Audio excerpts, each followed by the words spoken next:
வணக்கம் உறவுகளே, மகிழ்ச்சியான காலை வணக்கம். எப்படிங்க போய்கிட்டு இருக்கு அந்த படத்துல கேட்ட மாதிரி எப்படிங்க போய்கிட்டு இருக்கு இந்த வாழ்க்கை அப்படிங்கிற மாதிரிதான். ஏங்க நம்ம வாழ்க்கையில இப்போ நம்ம எந்த நிலைமையில இருந்தாலும் சரிங்க, ஏதோ ஒரு நன்மைக்கு எப்போதுமே நம்ம அப்படி சொல்லி வாழும்போது என்னன்னா அந்த விஷயம் வேற மாதிரி இருந்தா கூட கண்டிப்பா நன்மையானதாவே மாறிடும். ஏன்னா சில இப்ப கோயில்களுக்கு எல்லாம் பாத்தீங்கன்னா மலைப்பயணமா நம்ம ஏற வேண்டியது இருக்கும்.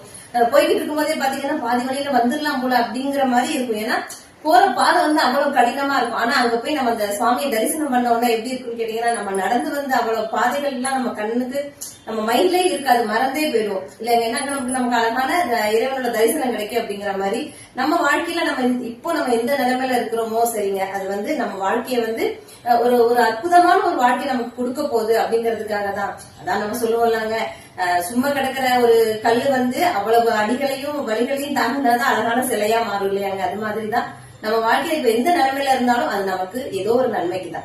சரியாங்க. வாழ்க வளமுடன்.